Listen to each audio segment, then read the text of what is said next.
হুঁশ এসেছে। পেট যেন খুশিতে আত্মহারা। জাঙ্কুকের দিকে তাকিয়ে আছে, তার চোখ বেয়ে পড়ছে অজস্র নোনা জল। কান্না করতে করতে জাঙ্কুককে বলল, তুমি জেগে উঠেছো জাঙ্কুক? তুমি কি খাচ্ছ? তোমার কোথাও খারাপ লাগছে না তো? তোমার মাথায়, তোমার হাতে, তোমার কোথাও খারাপ লাগছে না তো? তুমি জানো আমি কতদিন অপেক্ষা করি। আপনি কে? এই কথা সম্পূর্ণ করতে না দিয়ে জাঙ্কুক ভ্রু কুঁচকে দুর্বল কণ্ঠে বলল কথাটি। জাঙ্কুকের এমন কথা শুনে স্তব্ধ হয়ে যায়। চারপাশে যেন বজ্রপাত সৃষ্টি হয়। আকাশ যেন তের উপর ভেঙে পড়ল। এখনই যেন কালবৈশাখী ঝড় শুরু হবে। বিশ্বাস করতে পারছে না। জাঙ্কুক কি বলল? ও কি ভুল শুনেছে? চোখ বড় করে তাকিয়ে থাকে জাঙ্কুকের উপর। জাঙ্কুক আবার দুর্বল কণ্ঠে কাঁপা কাঁপা গলায় বলল, আপনি আমার সাথে ছিলেন। আসলে আমি কিছুই মনে করতে পারছি না। ওই সময় ডাক্তার প্রবেশ করলো কেবিনে। জাঙ্কুক ডক্টরের দিকে তাকিয়ে আছে। স্তব্ধ হয়ে গেছে। ও কি বলবে কিছুই বুঝতে পারছে না। জাঙ্কুক ডক্টর থেকে জিজ্ঞেস করলো, আই এম সরি ডক্টর, আমি বুঝতে পারছি না আমি এখানে কি করে এলাম। আমার কি হয়েছে? প্লিজ আমাকে একটু খুলে বলবেন, আমার আসলে কিছুই মনে নেই। ডক্টর জাঙ্কুককে আশ্বস্ত করে বলে, আরে ইয়ং ম্যান, আপনি বিগত 8 মাস ধরে ঘুমাইছিলেন। এই মাত্র আপনি ঘুমা থেকে এসেছেন। তার মধ্যে কি ঘটেছে আপনার কিভাবে মনে থাকবে? আপনি একটা বাইক অ্যাক্সিডেন্ট করেছিলেন, যার ফলস্বরূপ আপনার মাথায় প্রচন্ড আঘাত লেগেছিল। আর ওই আঘাতের ফলে আপনি কোমায় চলে গিয়েছিলেন। আজ 8 মাস পরে আপনার জ্ঞান ফিরেছে, তাও নিজ পেট সেবা যত্নে। ডক্টর থেকে তের নামটা শুনে জাঙ্কুক তের দিকে তাকালো। তারপর কাঁপা কাঁপা গলায় বলল, আমি 8 মাস কোমায় ছিলাম, আর আজই কোমা থেকে বের হয়েছি। আর মিস তে, ইনি তো মিস। ডাক্তার সম্পূর্ণ কথা বলার আগেই ডাক্তারকে চোখ দিয়ে ইশারা করে যাতে কিছুই না বলে জাঙ্কুককে। জাঙ্কুক ডাক্তারের দিকে তাকিয়ে আছে। ও ডাক্তারকে আবার প্রশ্ন করলো, হ্যাঁ ডক্টর, আমার হুঁশ আসার পর থেকে ওনাকে আমার পাশে দেখছি।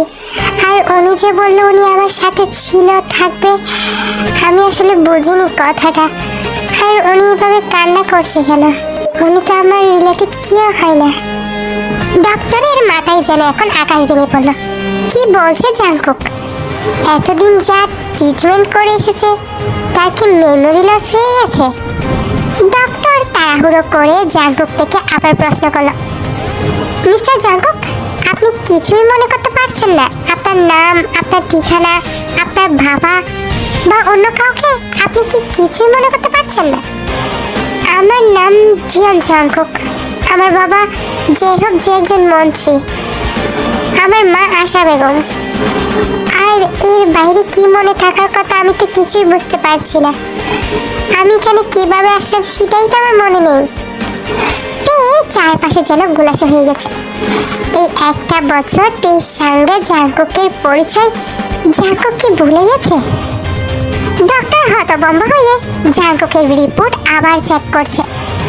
জাঙ্কুকের টেস্ট করা প্রত্যেকটা রিপোর্ট মনোযোগ দিয়ে দেখছে তিনি। কিন্তু লাস্টে যে ট্রিটমেন্টের জন্য ওকে টেস্ট করানো হয়েছে সে টেস্টের রিপোর্ট মাত্র কালকে এসেছিল। আর আজকে জাঙ্কুকের হুঁশ ফিরেছে। কিন্তু কালকে যে রিপোর্টটা দিয়েছিল সেটা হয়তো নার্সের অবহেলার কারণে ডক্টরের চোখে পড়েনি। ডক্টর সেটা দেখে তের দিকে তাকায়। দেখছে মেয়েটা খুব অসহায়ের মতো জাঙ্কুকের দিকে তাকিয়ে আছে আর অজস্র চোখের পানি পড়ছে। দেখে এখন ডক্টর কি বলবে বুঝতে পারছে না, কারণ রিপোর্টে এসেছে জাঙ্কুকে কোমা থেকে বের হলে হয়তো স্মৃতিশক্তি একেবারে চলে যাবে, নয়তো কিছু স্মৃতি ওর জীবন থেকে মুছে যাবে। ডক্টরের চুপ করা দেখে ডক্টর থেকে জিজ্ঞেস করলো, ডক্টর, ওনার মা বাবার কথা, ওনার কথা সবই তো ওনার মনে আছে? তাহলে উনি দেখে সম্পূর্ণ কথা বলতে না দিয়ে ডক্টর এবার বলল, আই এম সো সরি তে। আপনাকে কি বলে সান্ত্বনা দিব আমি আসলেই খুঁজে পাচ্ছি না। রিপোর্ট অনুযায়ী আর জাঙ্কুকের এই কন্ডিশন অনুযায়ী বোঝা যাচ্ছে জাঙ্কুক হয়তো ওর কিছু অতীত ভুলে গেছে, হয়তো কিছু অতীত মনে আছে, যেমন ওর মা বাবা, ওর আত্মীয় স্বজন, ওর বন্ধু বান্ধব মনে থাকলেও হয়তো 2-1 বছরের মধ্যে 4 আত্মীয়ের সাথে ওর পরিচয় হয়েছে, হয়তো ও তাদেরকে ভুলে গেছে।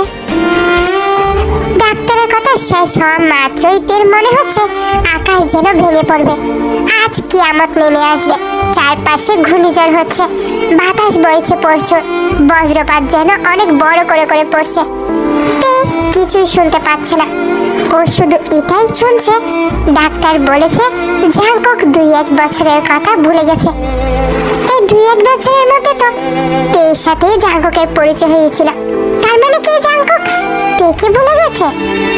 কিন্তু একটা মানুষ তার ভালোবাসার মানুষকে কি করে ভুলে যেতে পারে, এটাই বুঝতে পারছে না তে।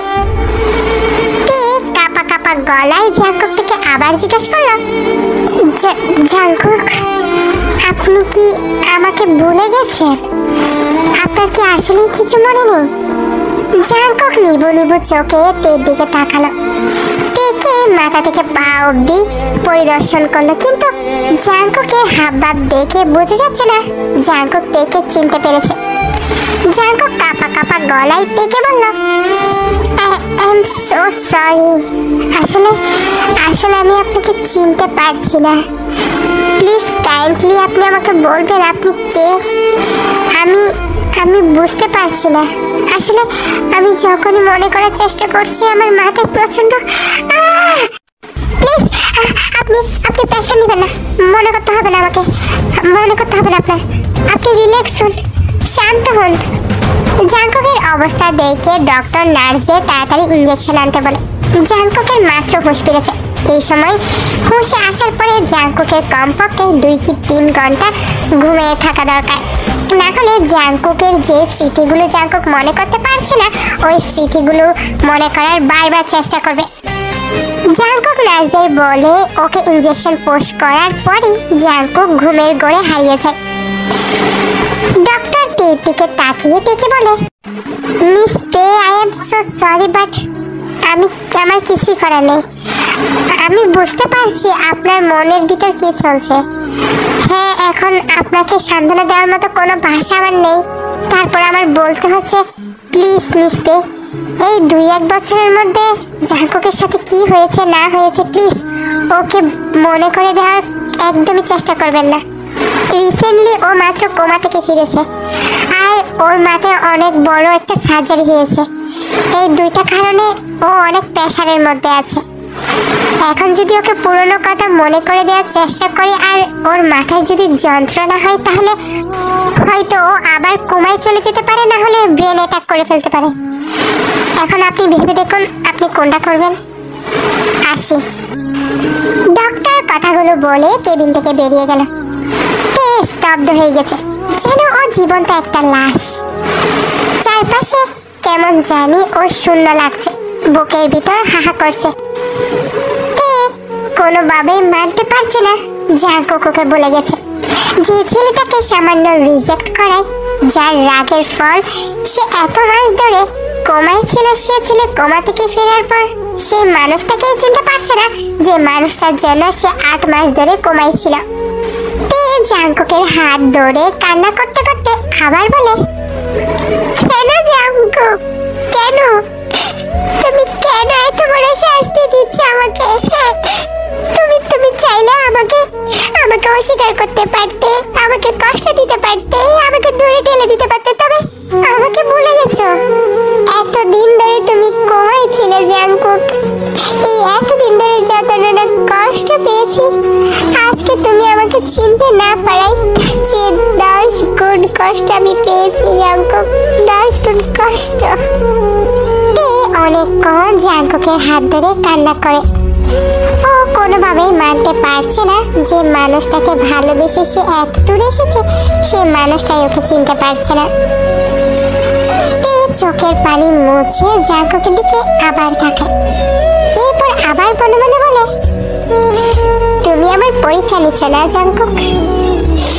আমি বুঝতে পেরেছি আমি তোমাকে একবার রিজেক্ট করেছি, তাই তুমি মনে করছো আমি তোমাকে হয়তো ফেলে বারবার চলে যাব, তাই তুমি আমাকে বারবার পরীক্ষা নিচ্ছ, কতক্ষণ ঘুমাই কতক্ষণ চিনতে না পেরে। তুমি চিন্তা করো না, আমি শুধু চেয়েছি তুমি একটিবার আমার চোখের দিকে তাকাও, একটিবার ফিরে আসো। দেখো আমি আমার পরীক্ষায় কিন্তু পাস করেছি, এখন আমি আরেকটা পরীক্ষা দিতে রাজি।